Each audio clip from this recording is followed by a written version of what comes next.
Je sais que si le chef de l'État il a confié cette mission aux églises, il a compris. Même Jésus-Christ lui-même, si vous lisez dans Matthieu chapitre 18, vous allez comprendre. C'est à l'église qu'on avait confié les pouvoirs.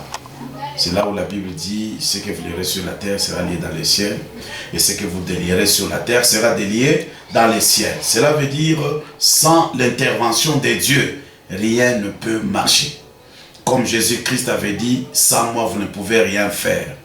Alors, le président c'est quelqu'un qui est inspiré par l'Esprit de Dieu. Comme il est de Dieu, il a donné cette mission aux églises. Cela veut dire quoi? Ça demande l'honnêteté. Vous comprenez? Quand les gens seront honnêtes et nous allons vivre les changements rationnels et immédiats, aussi longtemps que les hommes ne passent pas au changement. Or, ce qui peut changer une personne, c'est seulement la parole de Dieu. Vous comprenez? Quand les hommes vont mettre la crainte de Dieu en eux, ils mettent la parole de Dieu en action et tu verras les changements. Puisque la loi de Dieu et la loi de l'État marchent de pair.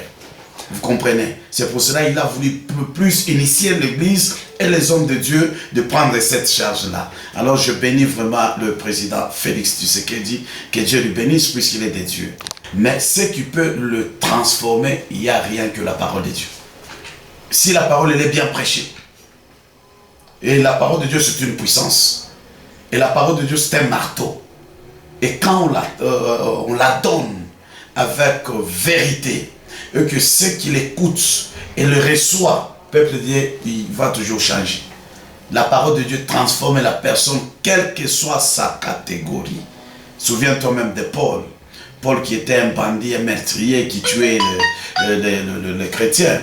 Mais quand il avait reçu la parole de Dieu, Paul avait changé. C'est de même, toute personne est capable de changer à travers la parole de Dieu.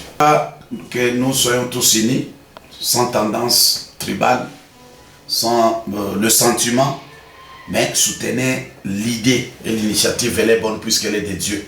C'est pour la reconstruction de notre pays. Ça, je peux dire, c'est une bénédiction pour nous tous. C'est pour notre bonheur en tant qu'un patriote. Nous sommes obligés toujours de soutenir. Que mes collègues aussi soient derrière cette vision et nous allons voir les choses changer dans notre pays.